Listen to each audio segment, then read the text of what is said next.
નાનકડું ગામ હતું. એ ગામમાં એક નાનો છોકરો રહેતો હતો. નામ હતું મોહન.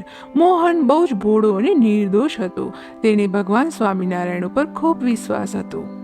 દરરોજ સવારે ઉઠીને તે પહેલા ભગવાનને પ્રણામ કરતો અને પછી જ કંઈ ખાતો. તેની માં ઘણીવાર કહેતી, મોહન, પહેલા ખાઈ લે પછી ભજન કરજે.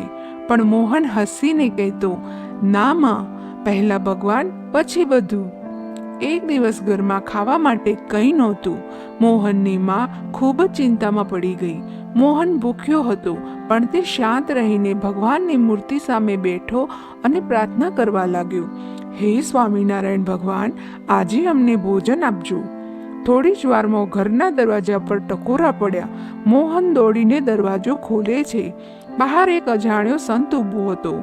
તેના હાથમાં પ્રસાદ અને ખાવાનું હતું. સંતે પ્રેમથી કહ્યું, બેટા, આ ભગવાનનો પ્રસાદ છે, લઈ લો. મોહન અને તેની માં આશ્ચર્યચકિત થયા.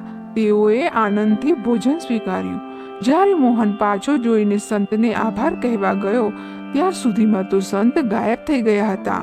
મોહન સમજ્યો, આ તો સ્વામિનારાયણ ભગવાન પોતે જ આવ્યા હતા. તે દિવસથી મોહનનો વિશ્વાસ વધુ મજબૂત બની ગયો. સાચા દિલથી ભગવાનને યાદ કરનારને ભગવાન ક્યારેય એકલા નથી છોડતા. જય સ્વામિનારાયણ.